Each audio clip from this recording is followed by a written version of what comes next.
Hi everybody, I'm Becky and I work at Bolton College Library in the Learning Resource Centre. Hello everyone, I'm Zoe. I work with Becky in the LRC, but I also have another job. I work with the Bolton Film Festival as well. Brilliant. I believe you are behind the VR resource at Bolton College Library. Could you tell me how that came about? Okay, yes, so we have one of these. It's an Oculus Quest. There's the headset, and these are your controllers, and they kind of connect with each other. So basically that came about because we created a VR category at Bolton Film Festival, and from that my partner introduced me to the VR that's on YouTube, and he showed me the Northern Lights. So it's always been something that I've wanted to do, the Northern Lights. So I'll just share my screen now and show you what he showed me.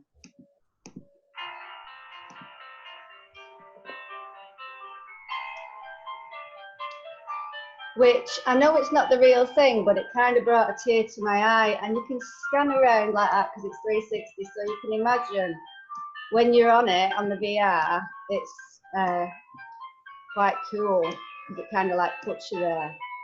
So yeah, that's like a wish list ticker for me to see the Northern Lights. And yeah, I ended up seeing them in a way of a fashion. Yeah, so then the wellbeing program came about, which they introduced at Bolton College, and we didn't know what we wanted to do, you know, for the library. So I mentioned to my boss that there was a lot of VR material on YouTube free of charge, where you can like chill out on a beach, go climbing, surfing, that kind of thing. And I told her about this Northern Lights experience. So she bought one into the library, and yeah, that's how it came about, basically. That's brilliant. So how are you using the VR before lockdown? So like I said, before lockdown, there was a wellbeing program that had been introduced, and the students could book in 10 or 15-minute sessions. There's many apps available. I'll just share the screen again. There you go. So there's lots of apps available. There's like a tilt brush one there, gravity sketch. There's so many different things. Some are free, some you have to pay for. There's a nice one-euro one there. We've got that in the library. It was just a great way to, like, you know, allow the students to experience something that they've never experienced before. It like takes them into a new reality and into a new dimension. There's a lot of free ones as well, like I mentioned. So there's the GoPro ones, which are great, quite like adventure sport type things. There's the National Geographic ones, which are good as well. I'll just share this as well. So I would queue up things like this for the students. So this type of thing where maybe you go swimming with dolphins.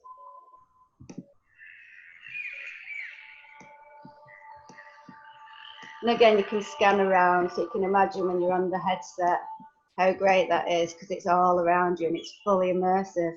And it feels like you're actually there swimming with dolphins, which is amazing, really.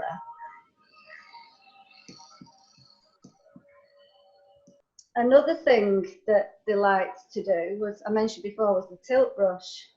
It's kind of like a 3D Photoshop, if you will. Let's get rid of that. And there's lots of things on the internet where you can learn what the different tools do inside this program, but I'll just show you this one because he made me laugh and it's quite eccentric. And that's called tilt brush? Yeah, it's tilt brush. It's great, actually, tilt brush, but it does take a while. Really big sphere. To get your head around. But like I said, there's loads of classes online, and you can quite easily teach yourself how to use it. And a lot of the animators are using this program at the moment, you know, to do 3D animation and stuff like that. Quite artistic, that one, isn't it? What do the students get out of the VR?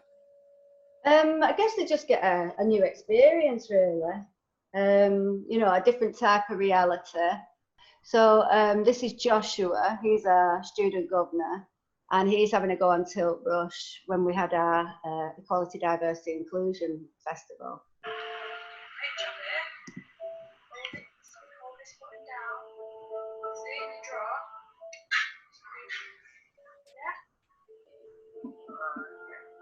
Maybe just look at it.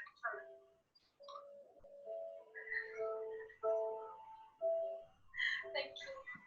It's just a really nice way of putting yourself in a place where you might never ordinarily find yourself. So, you know, a lot of our students, maybe they've not got the financial means to go traveling, or maybe, you know, they might live with a disability. And I think that the VR program and experience, it kind of allows you to do anything and to go anywhere, really, even if it's just in your mind, you know. So yeah, I think it's got a lot of potential, especially within education as well, and art, to be honest with you. How do you see the technology of VR evolving in the future? Okay, so like it's always very popular with the gaming industry, but I've recently come across this. Again, I'll just show you. So this is one of my old teachers from Bolton University.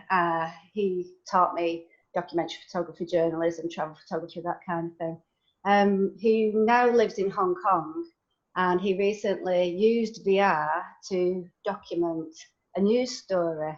So again, this is very exciting, and just a different way of you know, showing current affairs, really. I have been covering protests in Hong Kong for 5 months. It's actually putting you there in that space, isn't it? It's Yeah, it does. There, yeah. Like you feel like you're part of the action, part of the story. And again, you're on VR, so you can look all around. You know, that's the teacher there, Dave. Wow. Can you see? Yeah. So he's like in the thick of it, and he's actually up for an award for doing this type of journalism. That's brilliant. Good, isn't it? Mm. So, you know, rather than just viewing it as a 2D thing, look here, like when I saw that, when I've got the goggles on, It's I nearly like goosebumps, tripped up, you know, when you feel like you're going to trip up over them. So, yeah, it's just a fantastic way to do it, I think. And another thing that I think it would be good for is, like I said before, in the schools, colleges and universities. Again, it's still like in the process of being developed, but I'm just going to show you this clip as well. Okay, guys, you see the skeleton there? Yep. Oops, sorry. Yeah, so I want you to start filling the skeleton. All right, I get it. Do you see it? Yeah. So that's him on one side of the screen, and that's what he's actually seeing. Yeah, on the and these are the students that are interacting virtually to build the skeleton. Yeah. We can put other media on going at the same time. That's really good.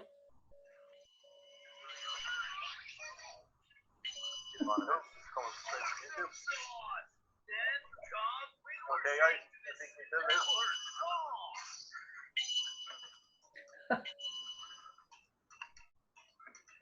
So I guess it is a little bit more like a game, this. It's an activity, isn't it? But you're still learning at the same time. Yeah. But yeah, I think, you know, this can evolve, this can develop. And like in time, I'm sure we'll all be able to like, you know, join these virtual classrooms and activities and learn anything we want all over the world. And I think it's going to be great, actually. I think it's going to be a brilliant just way of learning, an immersive way of learning. So, yeah, anyway. Well, thank you for that interview, Zoe. It was really interesting and definitely food for thought. Bye for now. No problem. Thanks for taking the time to interview me. Okay, bye. See you later. See you, bye.